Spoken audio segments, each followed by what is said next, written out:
नमस्कार दोस्तों। राज्यसभा सांसद स्वाति मलिवाल की पिटाई के मामले में दिल्ली से एक बड़ी खबर निकलकर आ रही है और वो खबर है केजरीवाल के पीए विभव कुमार की गिरफ्तारी का, और वो भी सीएम केजरीवाल के घर से विभव को गिरफ्तार किया गया है। विभव को कुछ देर पहले ही सीएम अरविंद केजरीवाल के हाउस से हिरासत में लिया गया था और वहाँ से पुलिस उन्हें सिविल लाइंस स्टेशन लेकर गई थी। दिल्ली पुलिस को इनपुट मिला था कि विभव दिल्ली से बाहर नहीं बल्कि मुख्यमंत्री आवास में ही मौजूद है। आपको बता दूं कि विभव को खोजने के लिए दिल्ली पुलिस की टीम दर दर भटक रही थी। कभी मीडिया में इस बात की खबरें आ रही थीं कि वो पंजाब में है, तो कभी महाराष्ट्र के लोकेशन की बात हो रही थी, लेकिन कोई ये नहीं सोच पा रहा था कि दिल्ली पुलिस को लोकेशन पता चलेगी तो वो मीडिया में क्यों खबर देगी। सूत्रों के मुताबिक विभव कुमार ने अपनी शिकायत को लेकर दिल्ली पुलिस को जो मेल भेजा था उसका आईपी एड्रेस भी पुलिस ने ट्रैक किया था। अब विभव पुलिस के हत्थे चढ़ चुका है और वो भी सीएम आवास से। अब जरा इस पर गौर फरमाइए कि अगर विभव सीएम आवास से गिरफ्तार हो रहा है तो उसके मायने क्या हैं। क्या सीएम केजरीवाल के इशारे पर विभव को सीएम आवास में छिपाया गया था? क्योंकि विभव पर एफआईआर हो और वो बाहर निकल जाए इतना आसान नहीं था। विभव दिल्ली से बाहर भाग नहीं सकता था, क्योंकि दिल्ली में जो पुलिस काम करती है वो केंद्रीय गृह मंत्रालय के अधीन आती है और गृह मंत्री हैं अमित शाह, जिन्होंने केजरीवाल की जमानत को लेकर सुप्रीम कोर्ट के जजों पर सवाल उठाए थे। दिल्ली से सटे राज्य हैं हरियाणा और उत्तर प्रदेश, दोनों ही राज्यों में भाजपा की सरकारें हैं, तो विभव वहाँ भी नहीं भाग सकता।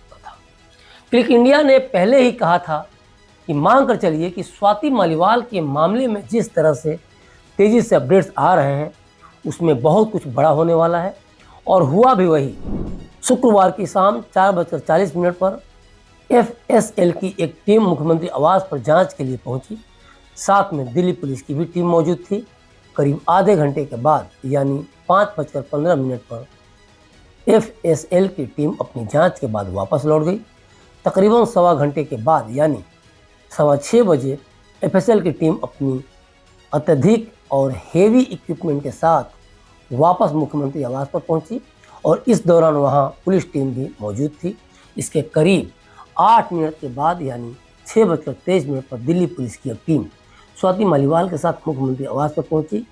करीब आधे घंटे बाद 7:05 पर स्वाति मालीवाल सीएम आवास से बाहर निकली। अंत में दिल्ली पुलिस और एफएसएल की टीम सीएम आवास से रात 12:15 बजे निकली। सूत्रों के मुताबिक पुलिस ने कुछ सीसीटीवी कैमरों का डेटा पेन ड्राइव में ले लिया है। जिस दिन केजरीवाल को जमानत मिली थी उस दिन क्लिक इंडिया ने विधायिका और न्यायपालिका में टकराव के नए दौर की शुरुआत को लेकर स्टोरी की थी, और उसके एक सप्ताह के भीतर ही सुप्रीम कोर्ट के केजरीवाल के अंतरिम जमानत के डिसीजन पर गृह मंत्री अमित शाह ने कहा था कि ईडी द्वारा गिरफ्तार किए गए केजरीवाल को अंतरिम जमानत देना एक समान निर्णय नहीं था। उन्होंने कहा कि देश के कई लोगों का मानना है कि उन्हें विशेष तरजीह दी गई है। शाह के सवाल पर सुप्रीम कोर्ट ने कहा कि लोकसभा चुनाव प्रचार के लिए मुख्यमंत्री अरविंद केजरीवाल को अंतरिम जमानत देना किसी के लिए कोई अपवाद या विशेष छूट नहीं है। शीर्ष अदालत ने कहा कि केजरीवाल को अंतरिम जमानत देने में हमने वही किया जो हमें न्यायोचित लगा। गृह मंत्री और सुप्रीम कोर्ट के जजों के इस स्टेटमेंट को लेकर सुगबुगाहट तेज है कि क्या आने वाले समय में विधायिका और न्यायपालिका के बीच टकराव बढ़ेंगे। क्लिक इंडिया ने 4 जून के रिजल्ट के बाद विधायिका और न्यायपालिका के रिश्तों को लेकर भी संभावना जताई थी। अगर केजरीवाल चुनाव में बढ़िया प्रदर्शन कर पाए लेकिन सत्ता में मोदी ही आए तो फिर जिस न्यायपालिका और विधायिका के टकराव की हम बात कर रहे हैं तो वो क्या रूप लेगा। जरा सोचिए, केजरीवाल के चुनाव से पहले जेल भेजने की अगर चुनावी रणनीति थी और तीसरी बार सत्ता में आते हुए भी भाजपा को कुछ सीटों का नुकसान हो रहा है, तो मांग कर चलिए कि मोदी सरकार इसे भूलने वाली नहीं है, क्योंकि उसके लिए सवाल सत्ता पाने का नहीं रह गया है, क्योंकि वो श्योर है कि सत्ता में आ रही है। उसका नारा 400 पार का है और इस आंकड़े में तनिक भी गड़बड़ी हो इसे वो पचा नहीं पाएगी।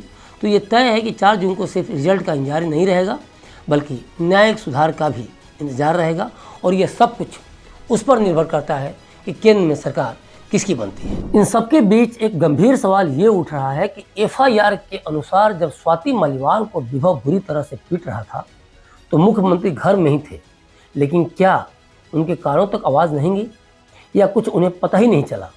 अगर इसे केजरीवाल सही भी साबित कर दें तो इस सवाल से बचना केजरीवाल के लिए मुश्किल होगा कि विभव उनके घर में इस घटना के बाद, एफआईआर के बाद कैसे रह रहा था। क्या केजरीवाल चाहे दिल्ली में हो या कहीं और, लेकिन उन्हें अपने घर में विभव के होने की जानकारी नहीं थी, और अगर थी तो 4 धाराओं में जिसके खिलाफ आरोप दर्ज है वो आरोपी दिल्ली के मुख्यमंत्री के घर में क्या कर रहा था। केजरीवाल ने उसे दिल्ली पुलिस को क्यों नहीं सौंपा। और जब मालीवाल को लेकर आम आदमी पार्टी की यात्रीसी ये सवाल उठा रही हैं कि मालीवाल बिना अपॉइंटमेंट के सीएम हाउस में चली गई, तो फिर मालीवाल केस का आरोपी विभव कैसे सीएम हाउस में घुस सकता है, और अगर किसी की अपॉइंटमेंट से घुसा है तो अपॉइंटमेंट किसने दी। कई सवाल हैं जिसमें सीएम केजरीवाल फंसते नजर आ रहे हैं, और अगर इस मामले में सीएम केजरीवाल पर आरोप तय हो जाता है या किसी भी तरह से उनका नाम आता है तो उन्हें 5 साल की जेल और जुर्माना दोनों हो सकता है। अब एक दूसरे एंगल पर भी केजरीवाल की गिरफ्तारी पर एक नज़र डाल लेते हैं। केजरीवाल की जमानत को लेकर गृह मंत्री अमित शाह ने सवाल उठाया था। मतलब साफ है कि केजरीवाल की जमानत को भाजपा पचा नहीं पा रही है, और वो भी चुनावी मौसम में। मालीवाल पिटाई मामले में गृह मंत्रालय के अंदर काम करने वाली दिल्ली पुलिस ताबड़तोड़ एक्शन ले रही है, तो क्या केजरीवाल फिर से जेल जाने वाले हैं। और विधायिका और न्यायपालिका के तल्ख होते रिश्तों के बीच केजरीवाल का जेल जाना तय है। तय मानी अगर भाजपा कहीं से भी केजरीवाल की जमानत को अपने लिए चुनावी नुकसान की तरह देख रही है तो वो मालीवाल मामले को केजरीवाल की गिरफ्तारी के लिए सबसे बड़े हथियार के तौर पर यूज कर सकती है। इसकी पूरी संभावना बन रही है। इसके अलावा भाजपा को ये बात भी अपने राजनीतिक हितों के खिलाफ लग सकती है कि मालीवाल घटना के बाद एक फोटो वायरल हुआ जो लखनऊ का बताया जाता है, जिसमें केजरीवाल के साथ विभव भी है। इसके बाद केजरीवाल, संजय सिंह और सपा प्रमुख अखिलेश यादव एक साझा प्रेस कॉन्फ्रेंस में दिखे, जबकि इन सबसे पहले संजय सिंह ने केजरीवाल की तरफ से मालीवाल के साथ मारपीट को लेकर सख्त एक्शन की बात कही थी। प्रेस कॉन्फ्रेंस में भी जो नाटकीय मोड़ आया वो भी भाजपा को मुंह चिढ़ा रहा है। और याद रखने वाली बात ये है कि ये सब दिल्ली और यूपी में हो रहा है, जहां 20 और 25 मई को चुनाव होने हैं। इस प्रेस कॉन्फ्रेंस में एक पत्रकार मालीवाल की पिटाई को लेकर जब केजरीवाल से सवाल करता है तो केजरीवाल का चेहरा देखने लायक है। वे कांपते हाथों से माइक अखिलेश यादव की तरफ बढ़ा देते हैं। अखिलेश अपनी जेब से एक कागज़ निकालते हुए माइक पर कहते हैं कि उससे ज़्यादा ज़रूरी और भी चीज़ें हैं। अखिलेश जिन ज़रूरी चीज़ों को बताने के लिए कागज़ निकालते हैं उसके बारे में एक शब्द भी नहीं बोलते और कागज़ अपनी जेब में रख लेते हैं। इसके बाद माइक संजय सिंह की तरफ कर दिया जाता है। केजरीवाल कहते हैं कि संजय सिंह बोल रहे हैं। देखिए जरा ये वीडियो।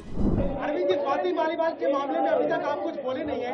आपकी ओर से आपके साथ में स्वाति मालीवाल के मामले में अभी तक अरे उससे ज्यादा जरूरी और चीजें भी हैं, स्वाति मालीवाल के कागज मामले हम में निकाल अभी लिए। क्या कहेंगे?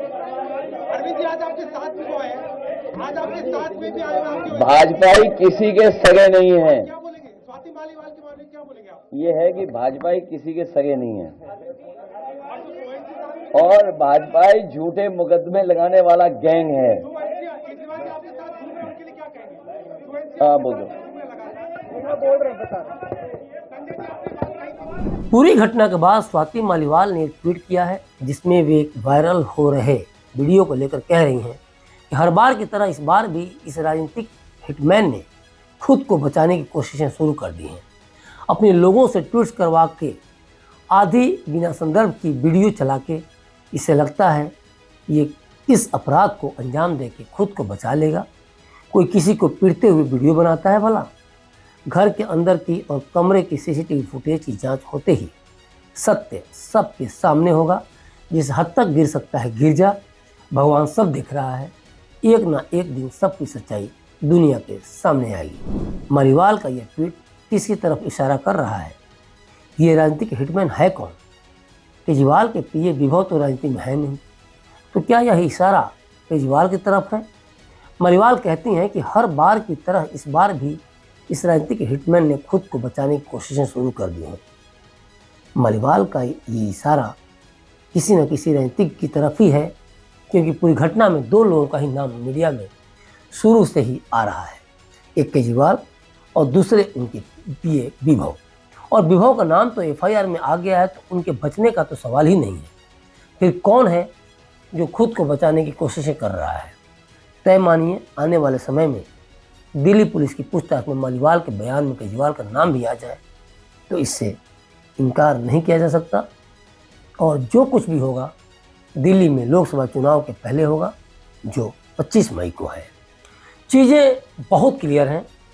केजरीवाल की जमानत और जमानत के बाद का केजरीवाल का जोशीला भाषण, आरोपों की राजनीति और उसके बाद मालीवाल का मामला, तय मानिए कम से कम दिल्ली की राजनीति अगले 1 सप्ताह के अंदर बहुत बड़ा गुल खिलाने वाली है।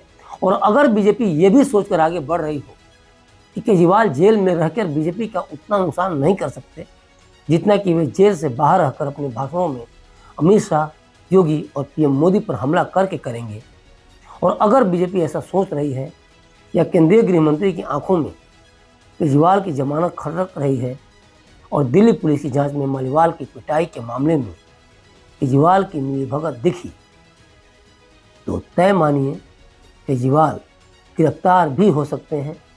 राजनीति में कुछ भी संभव है, लेकिन इसके लिए 25 मई तक इंतजार करना होगा। तो अभी तक के लिए बस इतना ही। बने रहिए क्लिक इंडिया के साथ और मुझे दीजिए इजाज़त। शुक्रिया।